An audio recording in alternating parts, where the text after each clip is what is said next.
The undertaking is going to be massive. They need to work with the right experts. They need to understand that the team needs to be very big. Tonight, game misconduct. The entire Hockey Canada board steps down. Like exercising our inherent and treaty rights is like something that like all of our people should be doing freely. A Mi'kmaq First Nation goes all in on treaty rights against provincial law. Our concern is that the river flows are very low in the Chaco and has been since the Kenny Dam was built. And a dozen endangered white sturgeon turn up dead downstream from a mine.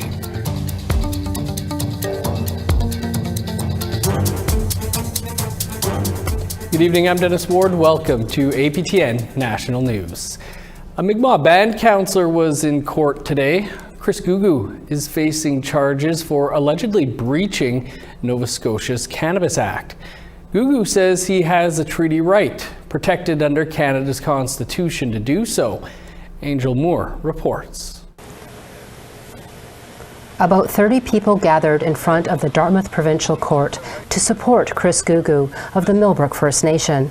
At the end of the day, our nation, our nation, we're stronger than any province or anything, you know, like that when our people come together, it's a force to be reckoned with. Gugu is fighting cannabis charges based on constitutional grounds.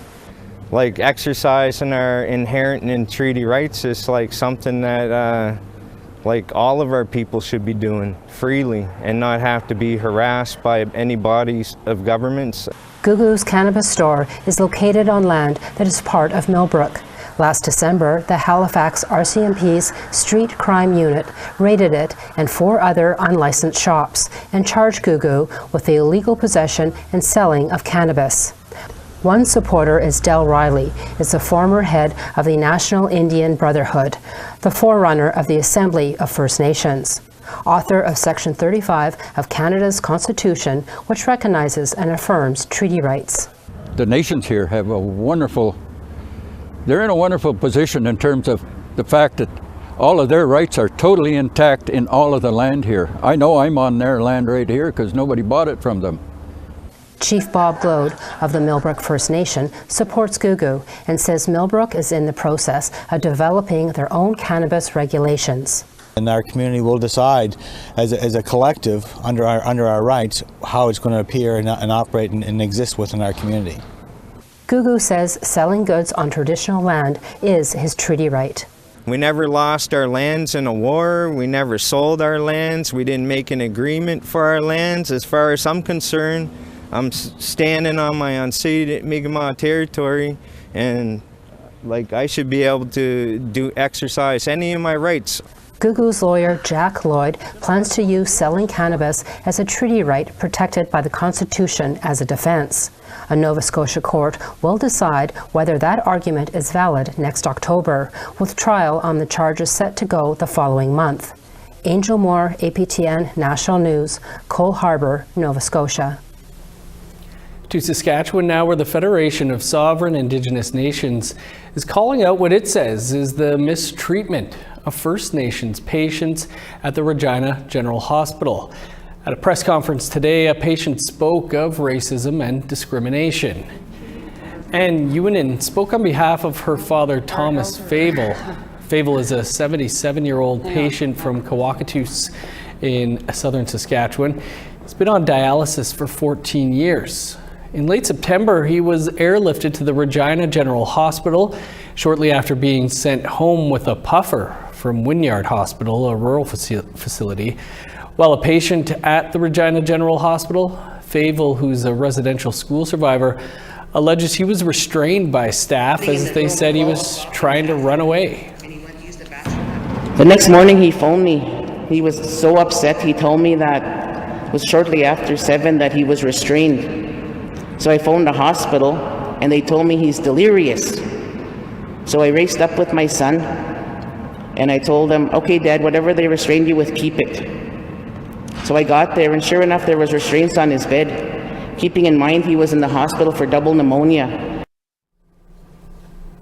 We've reached out to the media and communications team for the Saskatchewan Regional Health Authority, but they have not yet responded.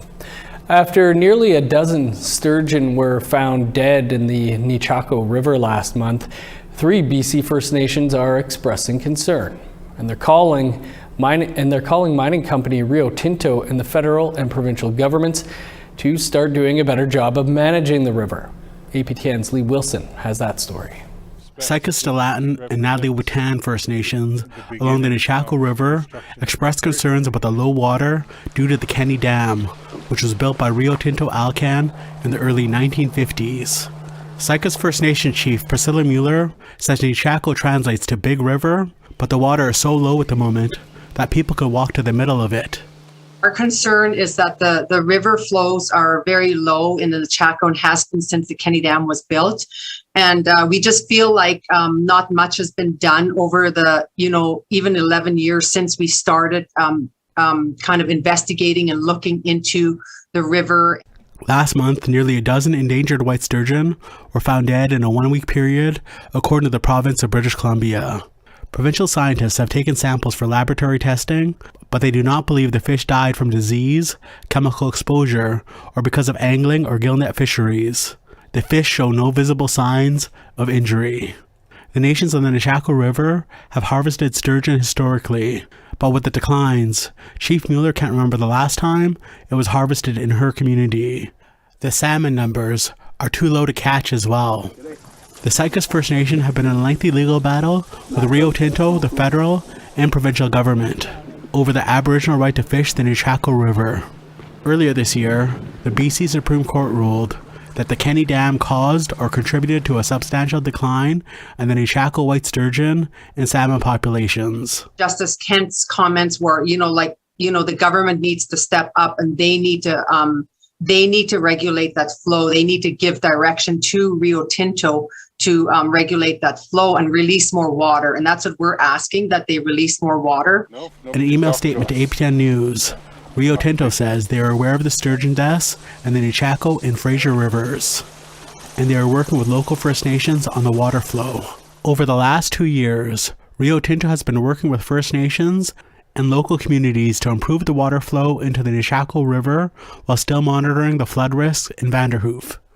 The First Nations say they have had talks with the BC government and are starting to talk with the federal government, but there is no progress. We contacted the federal government for a comment, but did not receive a response before airtime. Chief Mueller says they've been building a relationship with Rio Tinto for a few years, but the increase of the Nechako River flow isn't happening fast enough. I just want to continue building our relationship with Rio Tinto, and but we need some decisions made quickly. We know our membership are not very happy, and I know the other communities are not very happy, and we are looking at next steps and what is our plan. Lee Wilson, APTN National News, Kitimat. Time to step aside for a quick break. Coming up, we'll speak with the reporter behind the season opener of APTN Investigates. Stick around.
Welcome back.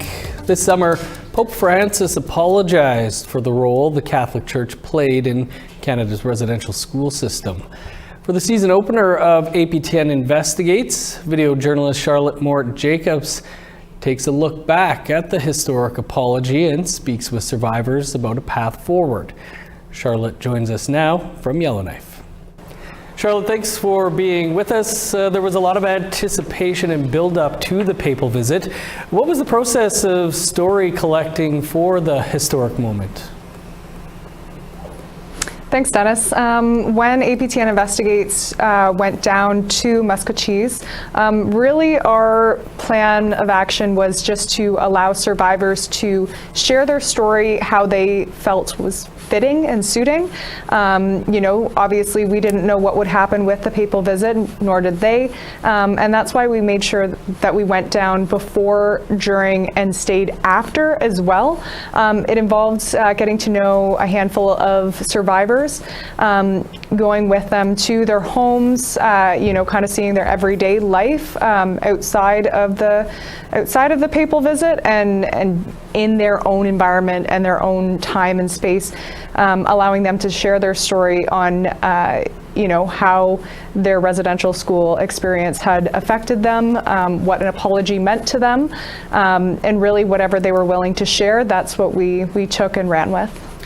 Based on the survivors you met with, that you spoke with, what were their reactions to the apology? I think some of the reactions varied. The one survivor we spoke with, Josephine Small from Muscatcheese, a day school survivor, she had said in her heart that she needed to seek forgiveness, find forgiveness in her heart, as it was a teaching instructed from her parents, who were also survivors. But she understood that her community really was divided in Muscatcheese. There was a paved road that went in, the only paved road in that community. And she also referenced her uncle, Dr. Chief Wilton Littlechild, who said that to APTN that reconciliation is not, it's not linear, it's really a spectrum, and you need truth before reconciliation.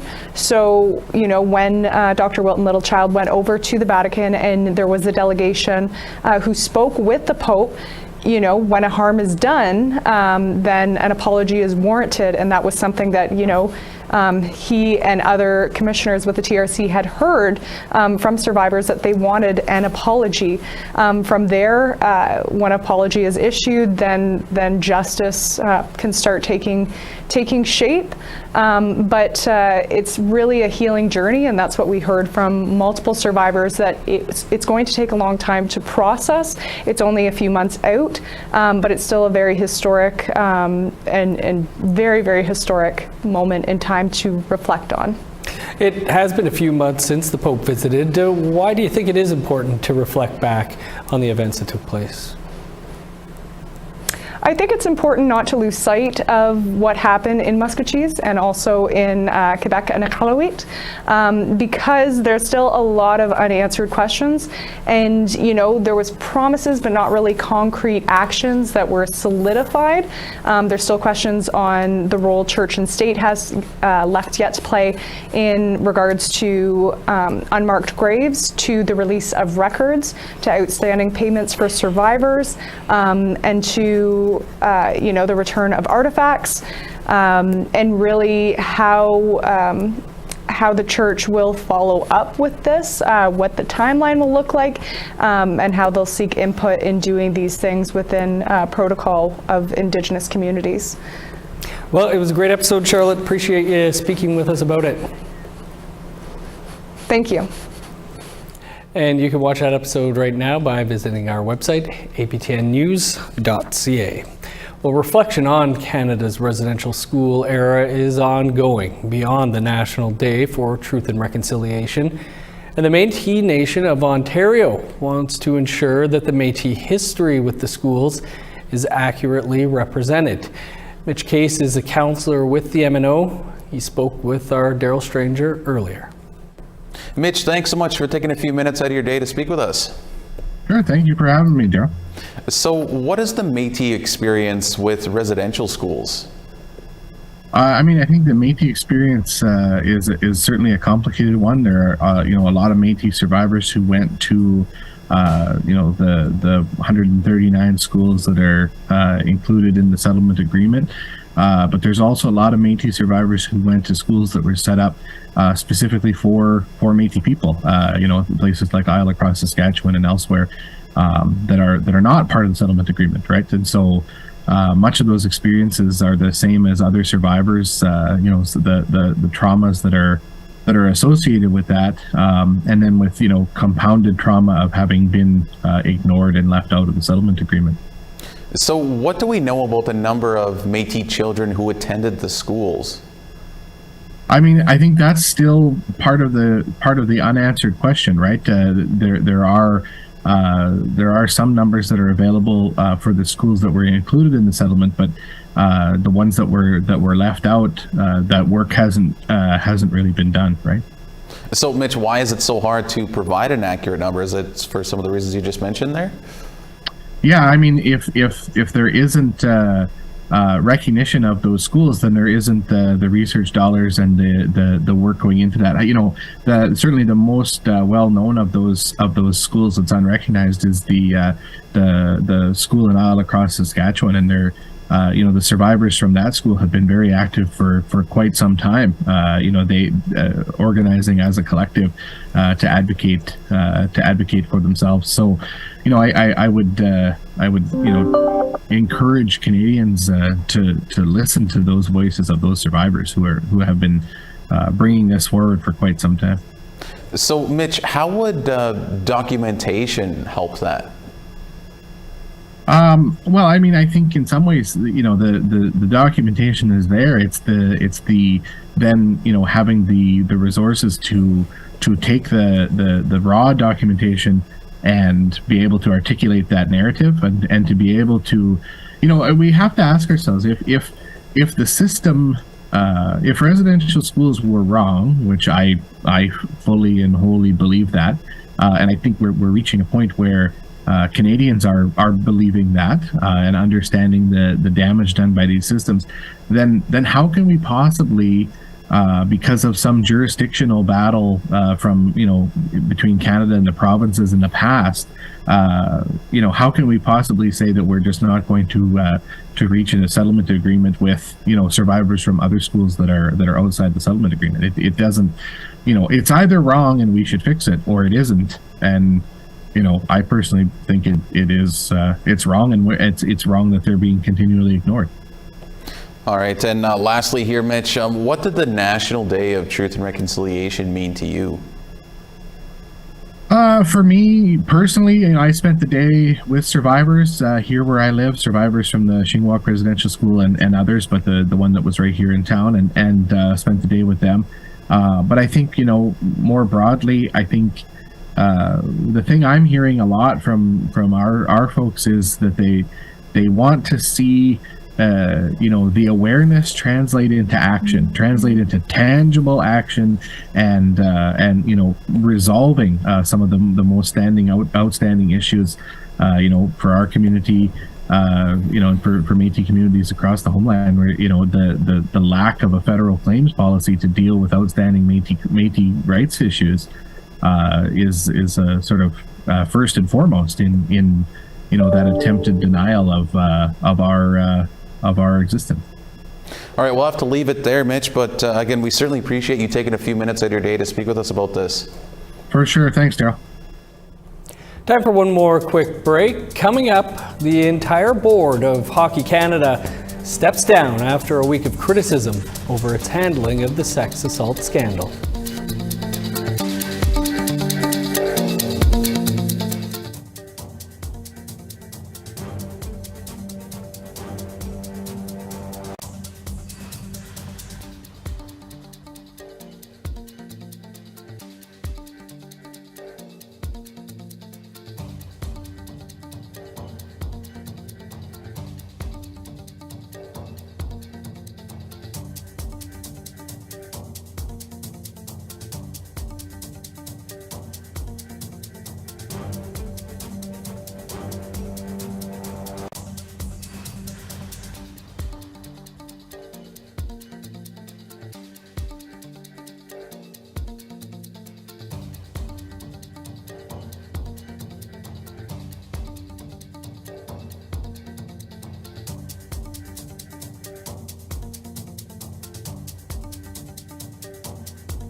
Welcome back. Let's take a look now at our photo of the day. Calm waters and a setting sun over the hills, along with a kayak. This was submitted by Kenneth O'Keefe from Harrison Bay, British Columbia. Not many days left that look like that, certainly numbered here in Winnipeg. Thanks, Kenneth. You can send your pictures to share@aptn.ca for the chance to be featured as our next photo of the day. Now look at starting on the East Coast, 19 in Halifax, 16 for Charlottetown, +1 in Kuujjuaq, 3 above for Nain. 22 in Montreal, showers, and 18 in Chibougamau. 17 with rain in Sault Ste. Marie, showers, and 14 in North Bay. 14 with rain in Thunder Bay, 20 and rain in Sioux Lookout. 19 with showers for God's Lake, +5 and rain in Norway House. 10 with rain in Winnipeg, Brandon, and Dauphin. Sun's out, and 13 for Estevan, Regina, and Saskatoon. 12 and sunny in Meadow Lake, 9 with the sun out in Buffalo Narrows. In northern Alberta, sunny and 17 for Grand Prairie, 10 in Fort McMurray. 15 and sunny in Edmonton, Calgary, and Lethbridge. Sun's out and 18 for Vancouver, 22 under the sun in Kamloops. Sunny and 17 in Prince George, 12 in Smithers. -3 with snow in Old Crow, 12 with showers in Whitehorse. A sunny 0 in Yellowknife, -1 with snow in Norman Wells. -5 and snow in Sax Harbor, flurries and 0 in Pawatuck. +5 with rain in Chesterfield, 0 in Baker Lake. -4 with snow in Resolute, 4 below in Arctic Bay.